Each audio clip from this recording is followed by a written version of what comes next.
Hi everyone, hope you're having a great Monday. It is a beautiful day. Take advantage of it now because the bottom falls out. In fact, with the roller coaster ride of temperatures, we're about to go down a drop like Outlaw Run at Silver Dollar City. If you've been on that roller coaster, you know it's straight down.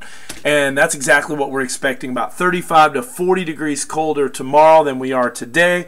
You're like, how can that happen? Well, this time of the year, what goes up must come down. Lower 60s right now on this Martin Luther King Jr. Day. You can see an initial front starting to push in, but thankfully the winds aren't quite as strong. Those are going to pick up later on tonight as another cold blast moves in.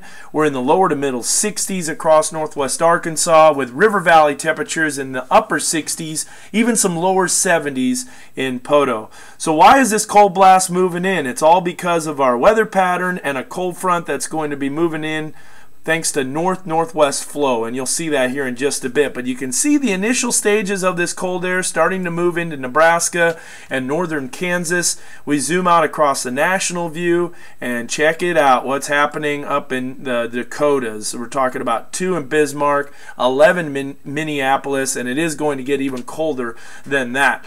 Satellite and radar showing a low pressure system that is organizing over the northern plains. That's diving southeast. That's going to wrap some cold air around with it. There's the front that's going to be moving in later on tonight and really giving us a big major change in our temperature forecast.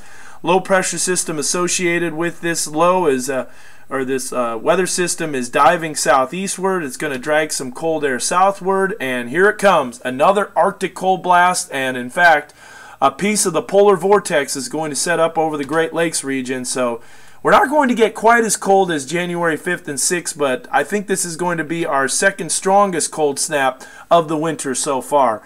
Look at this on our future track. Temperatures already in the lower 40s by the morning, and look at this around sunrise tomorrow. We're looking at upper teens. Now, as far as where we've been over the weekend for morning lows, that's not all that cold. We've pretty much been in the upper teens to lower 20s. The difference is during the afternoon.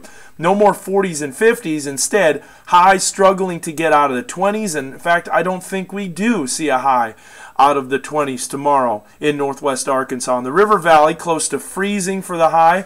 On Wednesday morning, we'll drop off into the mid-20s. During the afternoon, not quite as cold as our Tuesday. You can see highs approaching 40 degrees during the afternoon.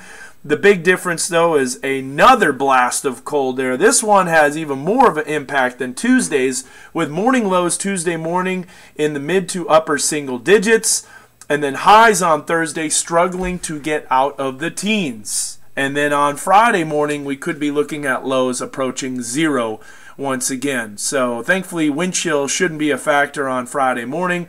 Nevertheless, it is going to be cold. So my word of advice, get what you need to get done outdoors today, because over the next few days, you're going to have to be dealing with a pretty brutal cold.